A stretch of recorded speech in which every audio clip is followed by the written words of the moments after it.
and welcome to Whack-A-Mole Industries. In today's video, I'll be working on building a project that my wife has requested, and that is a trellis for a vine that grows flowers that she wants to be able to grow.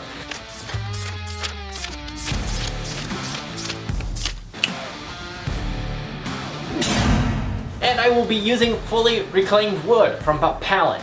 So I have a 2x4 that came from a 4x8 pallet, so I have an 8-foot section of 2x4 that I'll be ripping into my long pieces. And then you guessed it, pallet slats for the cross members. Let's get right into it. So the first step to this project is of course cutting this 2x4 down, and I'll be doing that on the bandsaw, so I'll be setting up the thickness I want and then ripping the whole length on that bandsaw. I'm going to get into ripping this. I'm going to be setting up the rip fence. It's just a clamping guide for a circular saw, but it works great for rip fence. I'll be using that to cut these pieces.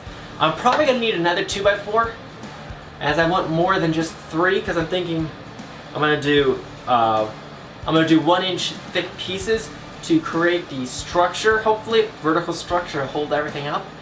Obviously I'm only going to get 3 out of this 2x4, so I'm going to need another 2x4 or another piece of wood that I can rip down.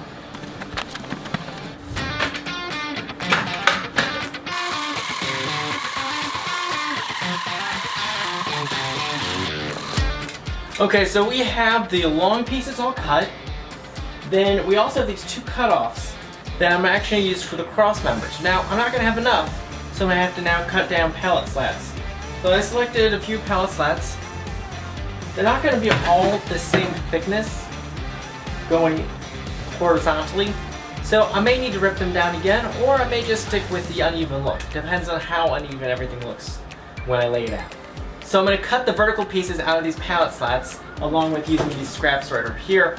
And I'm going to cut these to be 1.5 inches in width this way, and 36 inches long this way. I'm going to cut the 36 inches first so it'll be easier. So once I rip them down, they'll be the right size.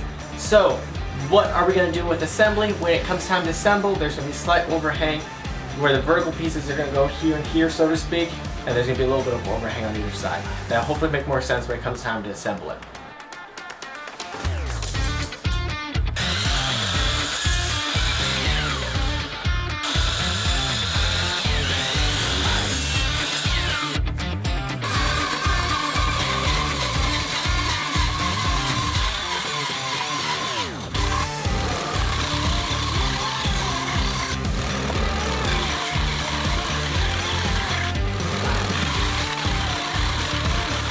Okay, because this was so large, I couldn't assemble it inside and get it outside through the door, because I would have had to make a quick turn.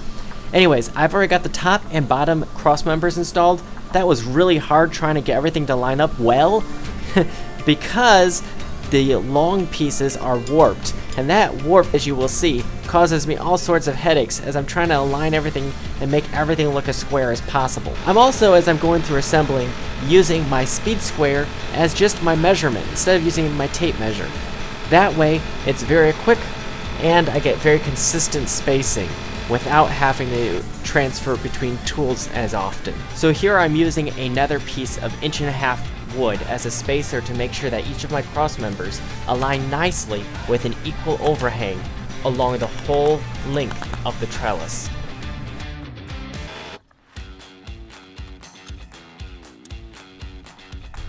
Coming up here, I'm battling the warp. I'm having to use a clamp to help hold everything together so that the glue and nails will be able to connect both pieces of wood together. The joys of reclaimed wood. Yeah.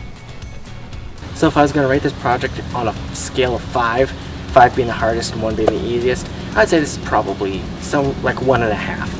A very easy, quick project, so go out and try it out if you want to try something like this. Either way, a thumbs up would be appreciated, subscribe, and I'll see you in future videos. Bye!